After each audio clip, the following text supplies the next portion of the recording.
তারা গণভোটকে অগ্রাহ্য করেছে।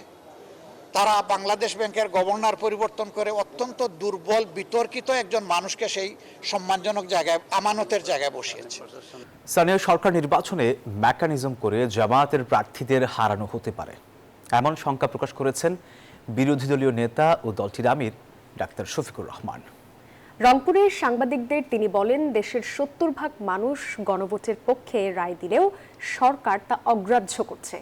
যুক্তরাষ্ট্রের সঙ্গে চুক্তি নিয়ে অন্তর্বর্তী সরকার জামায়াতের সঙ্গে কোনো আলোচনা করেনি বলেও জানিয়েছেন তিনি।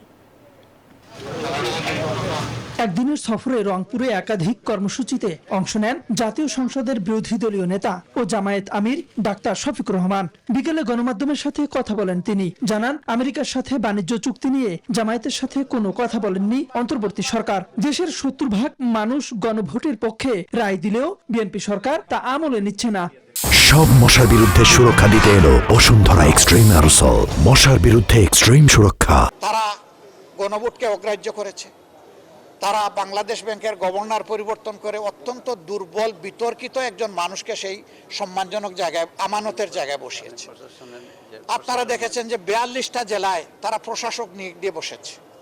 একটা ডেমোক্রেটিক প্রসেসে দেশ এখন আগাচ্ছে, এই সময় কেন প্রশাসক নিয়োগ দিতে হবে? দলীয় লোকদেরকে কেন দিতে হবে? এটাকে জনগণের সাথে এক ধরনের তামসা নয়। এরপর জেলা শিল্পকলা একাডেমিতে সুধী সমাবেশে অংশ নেন তিনি। এর আগে নগরীর মডেল কলেজ অডিটোরিয়ামে উপজেলা আমির সম্মেলনে বক্তব্য রাখেন তিনি। বলেন, যুদ্ধ করে স্থানীয় সরকার নির্বাচনে জয়লাভ করতে হবে। এই নির্বাচনে মেকানিজম করে জামায়াতের প্রার্থীদের হারানো হতে পারে। আগামী স্থানীয় সরকার নির্বাচনে কি হবে আল্লাহ ভালো জানেন, কিন্তু মনে রাখতে হবে যুদ্ধ করে জয় করতে হবে। বিনা যুদ্ধে কোথাও জয় আসবে না। এটাও মনে রাখবেন, টাকা পয়সা খরচ করে কেউ কিছু করতে পারবে না। অন্য মেকানিজম দিয়ে আমাদেরকে হারানোর চেষ্টা করা হবে। এ সময় নেতাকর্মীদের স্থানীয় সরকার নির্বাচনের জন্য প্রস্তুতি নেয়ার আহ্বানও জানান তিনি।